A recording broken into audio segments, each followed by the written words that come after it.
from Oakbound Studio here. Welcome to the first in a series of videos taking you through SystemMech, our tabletop roleplay skirmish system. This is the system that's used to power The Woods, our Celtic fantasy setting, the island of Dr. Moreau for Legends of British Steampunk, and of course our Factious Waste post-apocalyptic skirmish. We're going to have a look in this video about character profiles. Because it's a small skirmish game, it plays with between 4 and 12 models, so the character profiles are the basis of everything that happens within the game. So we're going to have a look at those over the next couple of minutes, and then we'll go on in future videos to look at the core principles of the game and how it works out on the tabletop. So the basic character profile is comprised of 5 core statistics. You've got your wisdom, or your nous. Wisdom is what we use in The Woods, nous is what we use in Factious Waste. Different terms mean the same thing. This is your sort of intellectual ability, how good the character is at deducing things, at solving intellectual problems, that kind of thing. You've got the perception, which is how aware the character is of what's going on around them. You've got your courage or your nerve, which is how steady the character is under pressure.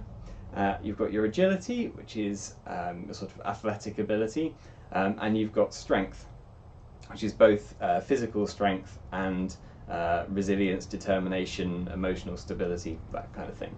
So each stat is a value between 1 and 6. 2 is average, 3 is good, 4 is very good, 1 is rubbish, 5 and 6 are legendary extremes. Very few human models make it up there, but some do, and a lot of the creatures in The Woods and animals will have stats that begin at 5 and 6. And these 5 stats combine to give you a set of secondary statistics which have an impact in the game.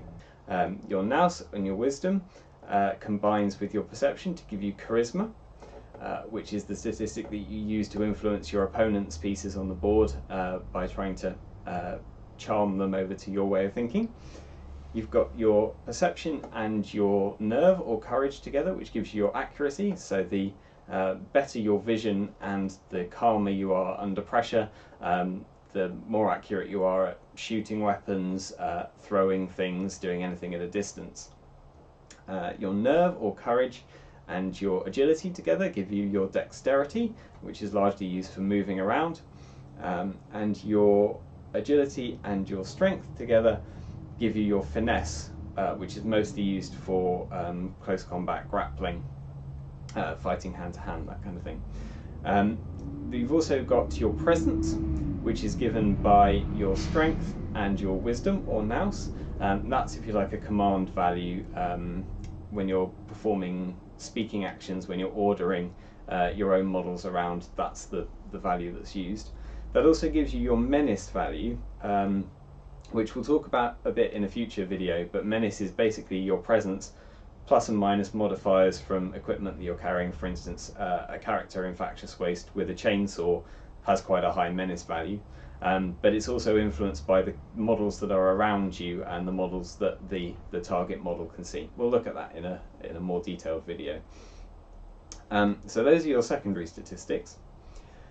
There are a couple that are made up of 3 of the core stats.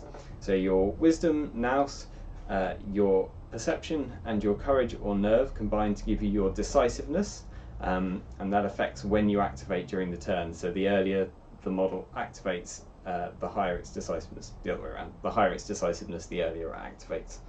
And then your strength and your agility and your nerve or courage give you your stamina, which determines how much you can do when you activate, so how many actions you can take, the overall cost of the actions that you can perform. The higher the stamina, the more you can do during your turn.